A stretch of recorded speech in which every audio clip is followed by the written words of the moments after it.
নজর রাখবো পরবর্তী সংবাদে। তবে এবার পানিসাগরের দিকে নজর রাখবো। স্পোর্টস টুর্নামেন্ট অনুষ্ঠিত হলো পানিসাগরের জেলা ভিত্তিক এবং এই টুর্নামেন্টকে কেন্দ্র করেছিল ব্যাপক উৎসাহ। পানিসাগর শিক্ষণ মহাবিদ্যালয়ের মাঠে আজকের এই স্পোর্টস টুর্নামেন্টের আয়োজন করা হয়।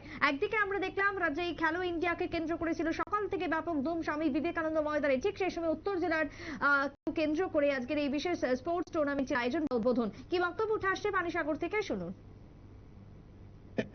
আমরা যারা প্রত্যেক জনপ্রতিনিধি আছি, আমরা কাজ করছি, আমাদের প্রশাসনিক যারা অধিকারী আছেন, আমাদের শিক্ষক থেকে শুরু করে সবাই কিন্তু প্রচন্ড পরিশ্রম করছেন যে আমাদের দেশকে আবার স্বমহিমায় আমাদের সেই জায়গাতে আমাদেরকে নিয়ে যেতে হবে।